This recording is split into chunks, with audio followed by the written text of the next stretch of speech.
Hi, fellow viewers, to everybody. Good afternoon. My name is Steve. My full name is Steve Hoong. I'm the owner of this video account in this respective website, youtube.com. Okay, by the way, as what I promised, and I have mentioned before in my past videos that there will be a title called Maraming Babaguhin or maraming aayusin. Basta yung word marami for the third time. Just in case. Okay, ha? Oh, may word ako just in case, ha? Wala akong sinabi na reopen it right away. Wala akong sinabi ganun. The reason why I mentioned that title is because maraming i-revise, maraming i-improvein. Tulad ng yung 'di ba gaya ng sinabi ko, nadapa siya for the second time. Yung sa second time closure, nadapa talaga siya. So yung pagdapa, of course, may sugat. Nasugatan siya. Yung first is nagkaroon ng illegal closure due to the old central bank. Ito ngayon, ang gagawin natin is marami tayong not only revise, meron tayong i-improve. Yun lang, i-improve. Of course, ang interest rate, kailangan based sa Bangko Sentral rate. So, yun. Sa closing time, by the way, I'd like to inform to all viewers, ang first and second closure, may nakita na akong differences. Ang closing time ng Bangko Pilipino, yung before sa first closure was 8 p.m. ng gabi, 8 p.m. Etong second closure was, kuan siya, 5 p.m. Tapos, kung every first Saturday of the month, ang pagkaalam ko, meron first Saturday of the month, kuan sila, 10 a.m. to 3 p.m. yung closure. By the way, meron akong gagawing proposal sa Bangko Sentral if in case third opening. Sa Monday to Friday, regular banking hours. Sa Saturday, operate siya pero early closure. It's either 9 a.m. to 4 p.m. Kasi dati ang dineclare doon, first Saturday of the month, 10 a.m. to 3 p.m. that time. By the way, may nagtanong sa akin, is there a possibility ba magkaroon ng mall branches in the future? Possible.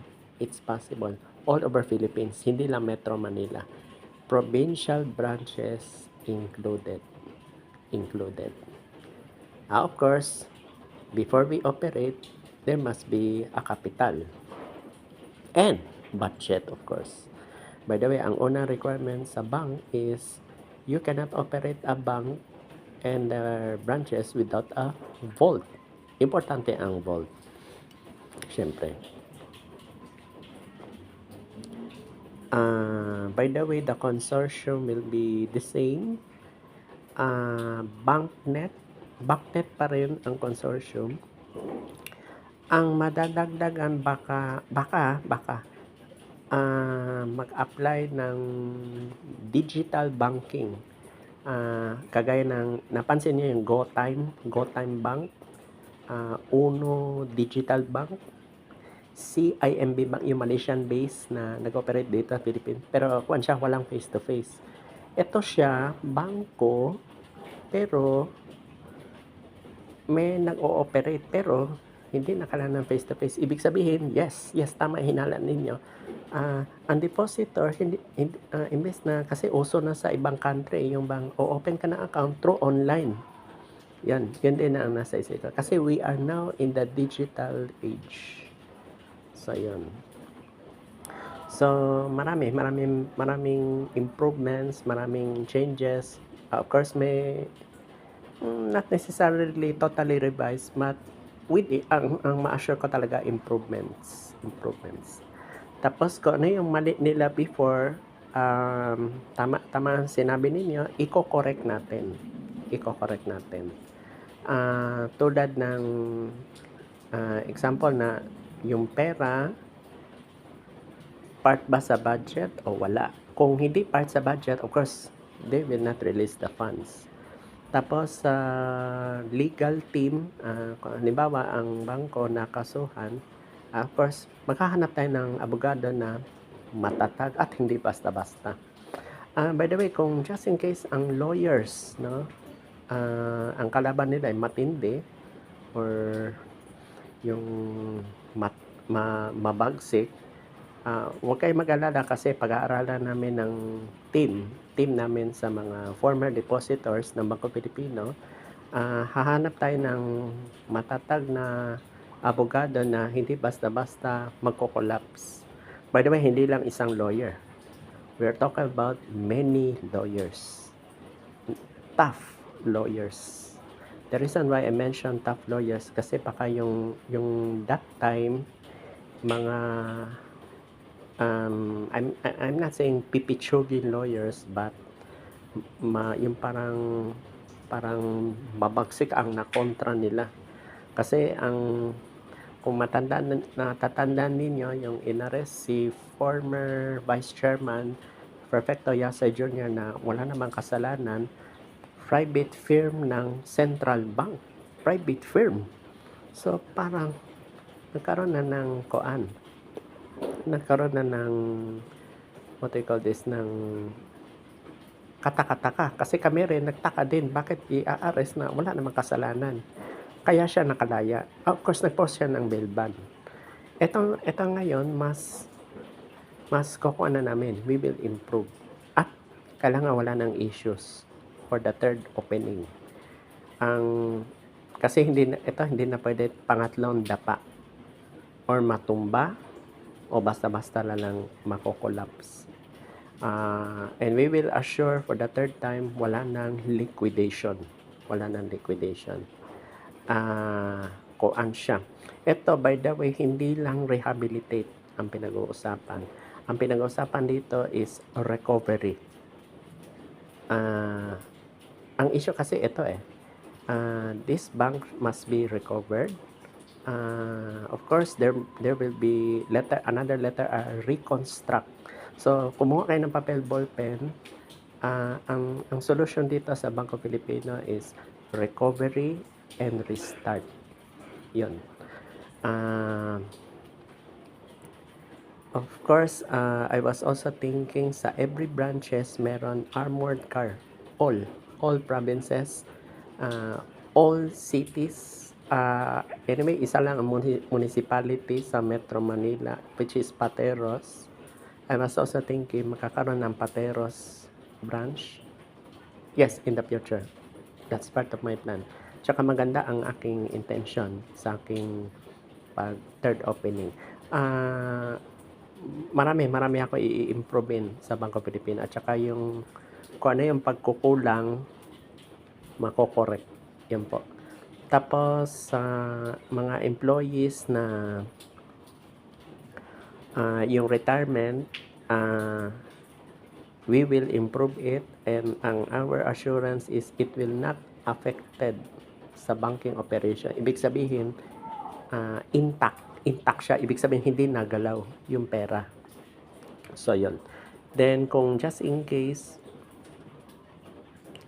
kung ang bangko mangutang, kailangan kontrolin ang assets.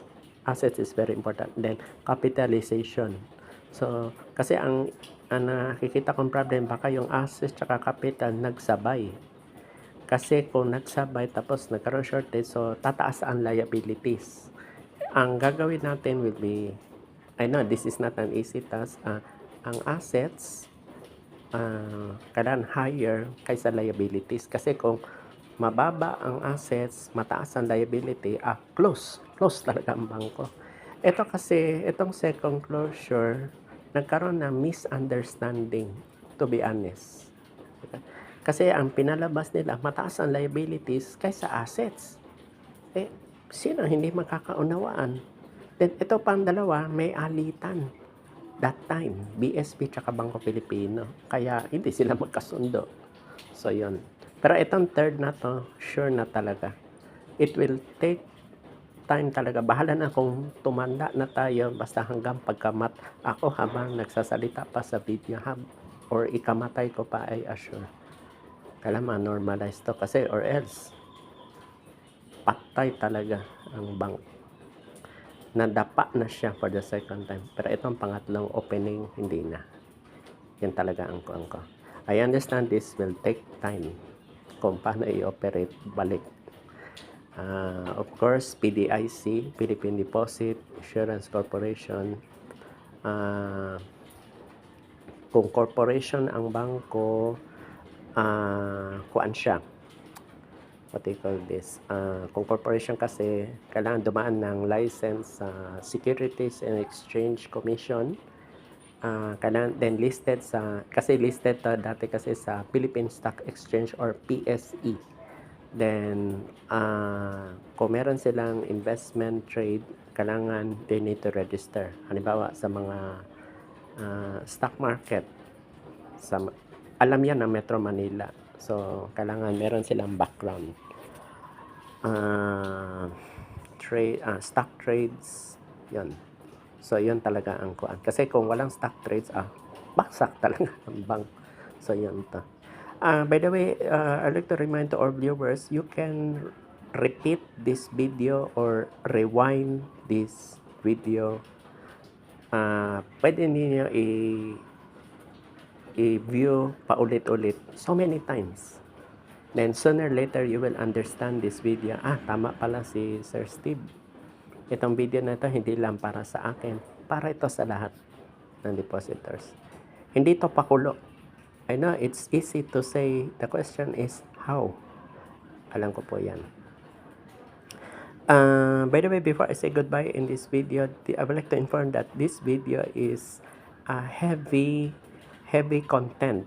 Very, very informative. And it is another chapter. Yes, this is another chapter. That is related to Bangko Pilipino. I hope that na baka nahihilo na kayo sa kakakinig sa aking video. Ang importante, nasabi ko na ang nasabi ko. Ang title netong video na ito is maraming babaguhin at i-improve sa Bangko Pilipino for the third time reopening. Just in case.